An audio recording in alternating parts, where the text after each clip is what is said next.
Okay, it's a pretty different type of project here. I've got a carbon fiber roof for 1G DSM. I'm going to be doing some body work as it looks like, and this roof skin is okay, but it's so, as you can see, it's so flimsy. It needs to be supported really, and it's got so many little dings, and I just figured the cost was going to cost so much to repair. I mean, there's dings everywhere. There's probably a dozen of them. It's just going to be so much time and body work and paint. I just said I'll buy a carbon fiber roof, not to mention it's just cooler. So, and you save a few pounds. So, the first thing you do is take the chunk off, or the lift gate hatch part, and then you just take the drip rails off. A few screws, 1, 2, 3, 4, 5, I think. And once you do that, you have access to the spot welds, and I guess I should show you the tools. There's not very many needed. This is about all the tools. Glasses. There's your spot welding bit, drill bit, and I center punch it 4 times per hole to get that thing lined up, and then you just use a chisel. Really, I just use this chisel to drive underneath it, just to kind of crack it. You know, kind of split the seams. You know, kind of drive that under. You don't have to bang it real hard, and so it's about 15 per side roughly. And in the corners, there's actually like some welding that they do right here on this side and that side. They had to do same thing in the back. You just drill the welds, spot welds out, and then of course you're gonna have to. Unfortunately, if you have a good windshield, you're gonna trash it like I did. I had a perfectly good one, but it's the way it goes. But if you need to replace it, this is a great time to do it, because you're gonna have to get to all these spots up here as well. So that's it. Removal of it's like 3 hours work. I mean, I'm sure if you use it, I just wanted to be careful to not drill all the way through, so I took my time. But it doesn't take long. It's actually really easy, and then it pops right off. There is a spot you've got to get on the interior here. I don't know if you could see the lip or not. Right, see this lip? They put like a RTV or some of the body glue. So there's some there, and there. And then same thing, there's some there and there. You just drive your wedge in there, and then that'll pop it free, and then that's it. And then the whole thing just comes off. You just pick it up, and that's it. It just comes off. There's the roof skin, and this is what a DSM looks like without the roof on it. So quite a bit of framing that goes underneath here, as you can see. And this car had no rust on it, like 0.0. It's a Carolina car, but guess what I found? Water. Even in a Carolina car, it gets trapped under that seal back here. Now it's just surface, and I'm going to grind it down, but so it's the only rust I've found on the whole vehicle so far. So that's pretty much it. And then I'm going to come back through with the angle grinder, and I'll just go ahead and grind. Here's your old fancy angle grinder here, and grind every one of those off one at a time. And clean it up. You want to make sure you get all your old urethane out. For the front, there's you'll have the urethane from the windshield. I just used a green Roloc disc. That's what this is for. That just remove that urethane every so many. I mean, there's a bunch here in the beginning, and then it's about spaced out every 3 inches. So that's about it. Clean that up, and then yeah, here you can see the glue from the inside I was talking about. It just comes off. I haven't even taken it off yet. It's extra support. So the new carbon fiber, it's under here. I got it covered, but there's the roof scan. So we'll come back in the video after I grind everything and we'll see if it fits. I haven't even done a test fitment because I want to make sure I get all the welds out and get everything cleaned and primered and get that going before I even think about even putting that on there. So I want to see how it fits because it's not flush right now with all these sticking out. All right, cool. Come back later.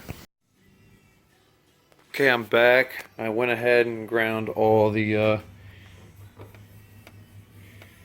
spot welds, and I did my best to get rid of the rust everywhere. Some steel wool up here. I'm not going to get too crazy. Lay some primer on it.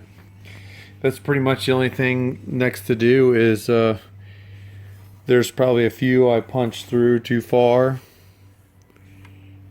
and I'll want to, I don't see any right here, but this is what it looks like.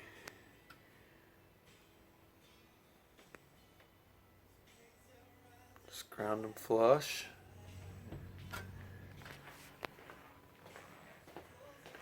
All the way around.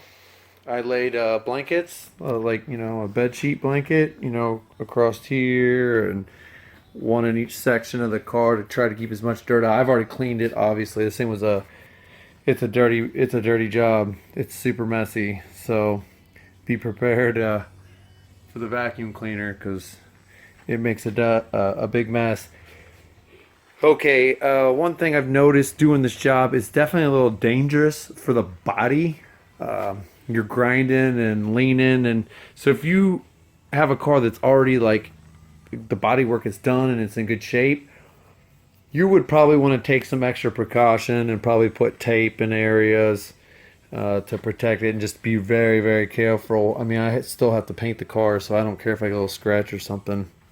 You'll need to reform this lip because when you pry it and stuff, you'll bend it. It's just very thin sheet steel, so just get a little plastic hammer and try to get it, give yourself a good line with the door frame. Scrape that putty off. I don't know what that was. It's like not urethane. It's literally like RTV. I don't know what it is. I've never seen it on the DSM.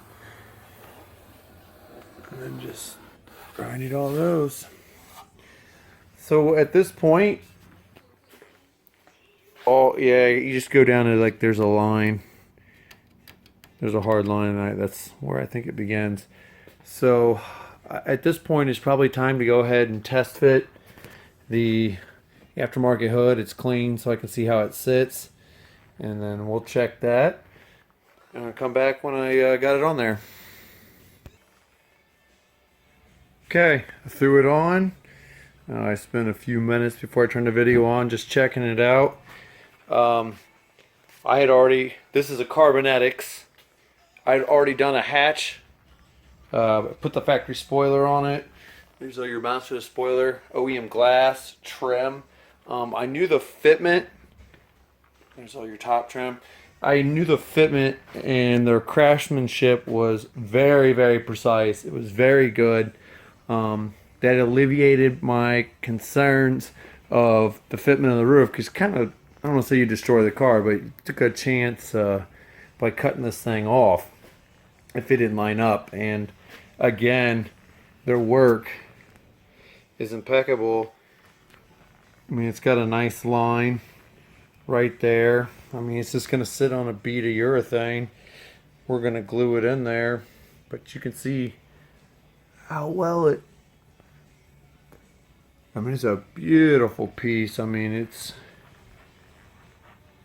you can see the reflection in the gel coat. So I'll just walk around the other side.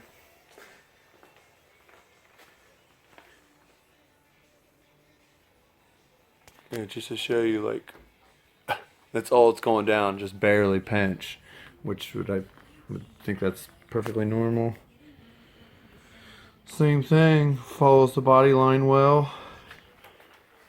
So how close were we on the holes? Oh, I don't even know. There's the holes. Let me get a flashlight.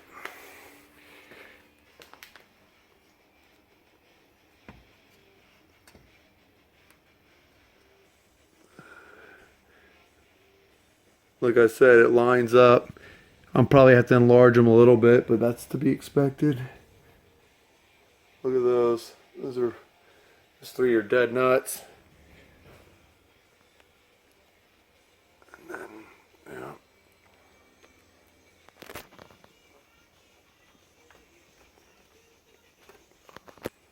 It's gonna flex a little bit on the back side, but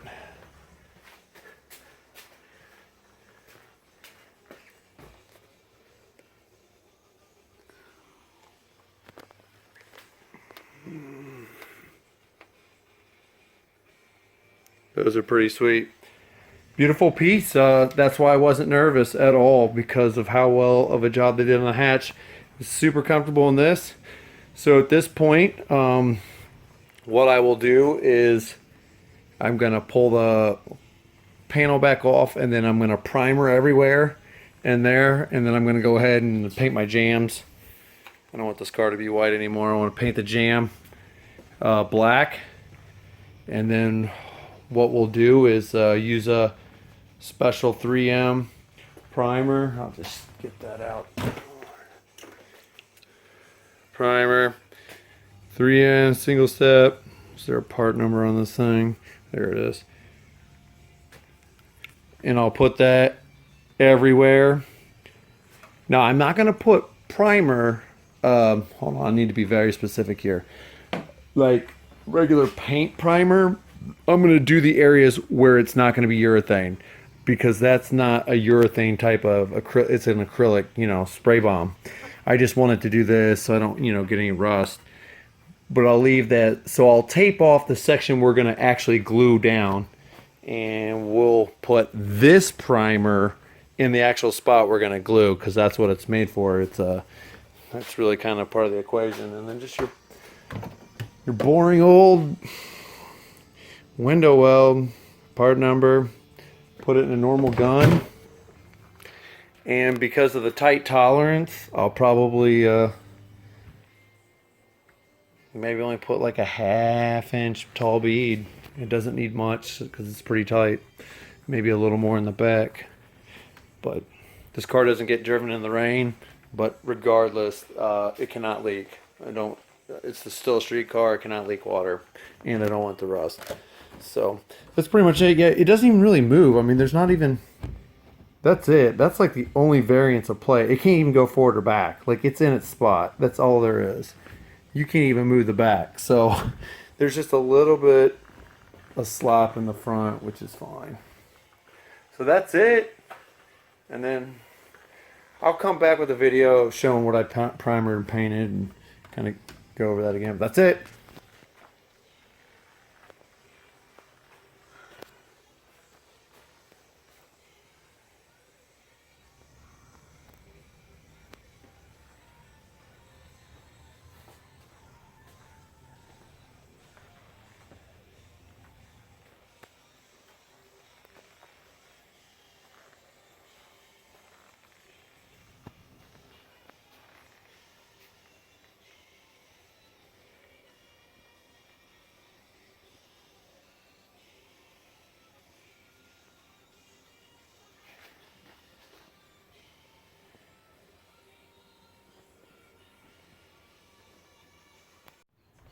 All right, we're back. As you can see, I got it all taped off.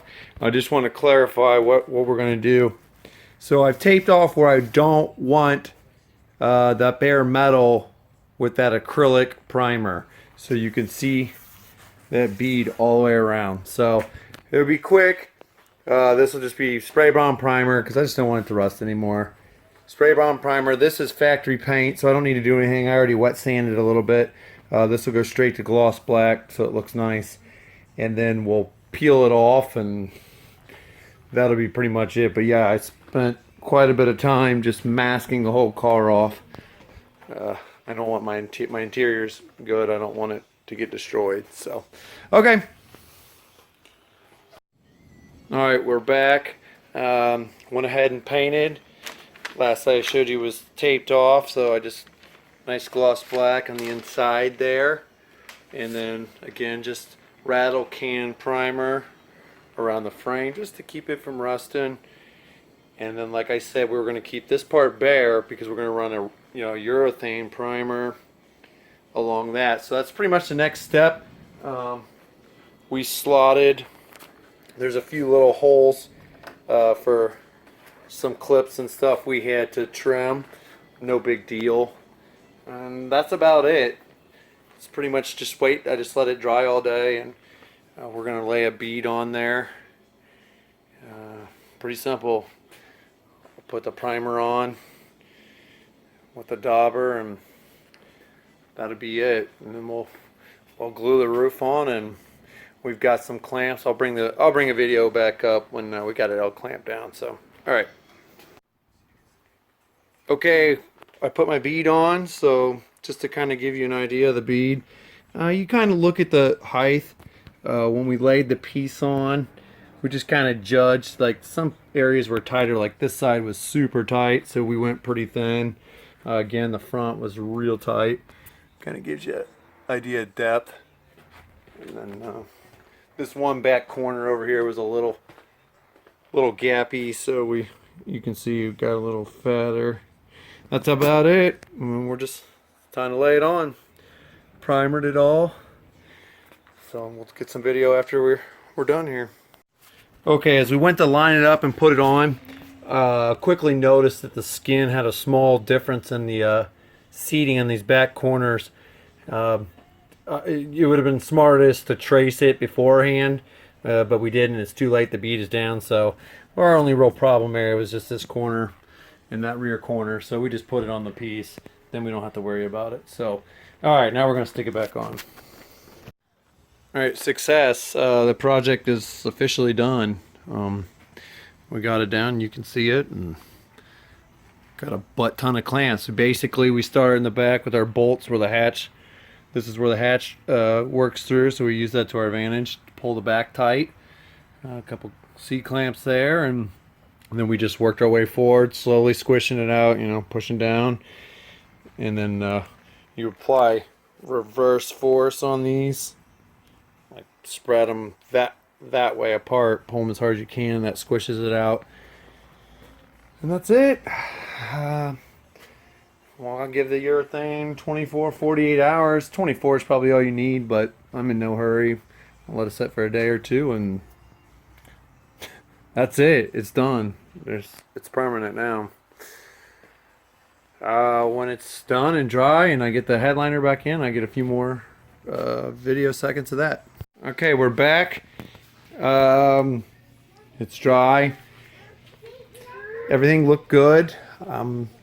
The only thing I had to do kind of afterwards was these factory clips. These are spacers for the drip rail. I had too small of a hole, so I came back with the grinder and ground those holes so that clip would fit.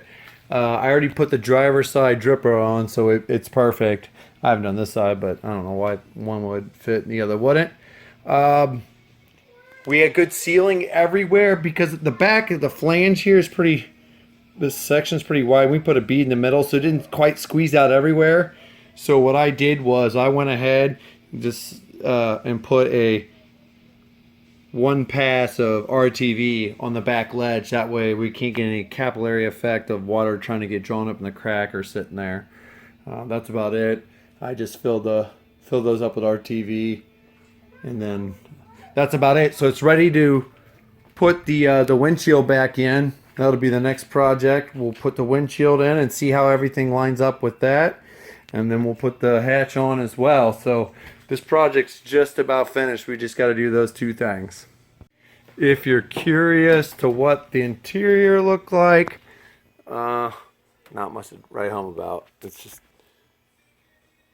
that's it. I'm gonna just put the headliner in it, and I'm not even gonna see it. As far as noise, the OEM or all cars actually put carpet padding on the underside to keep, it's basically a huge snare drum to help deaden some road noise. I probably will put some sort of carpet in there as well. I might drive it once and see what it's like, but it's pretty boomy. So I think just gluing a piece up there will help deaden that noise. But I'll drive it first and see if it's real boomy. But I more than likely will cut out a piece of under carpet padding, home carpet padding, and glue it up. So all right. Okay, here's the finished carbon fiber roof. I'll just slowly do a scroll so you can see the alignment. The alignment is perfect. Very simple. This is an aftermarket carbon fiber roof. And again, you can see the alignment. It's dead nuts all the way across. Fit and finish is second to none. Let me walk around to the other side. Same thing. Once you put your windshield in, you get your little piece there that covers that. Drip rails both went on beautifully. Again, there's like no variance for the roof. Very simple project. It's just time consuming, and do you want to do it right? Again, gorgeous piece. And that's it.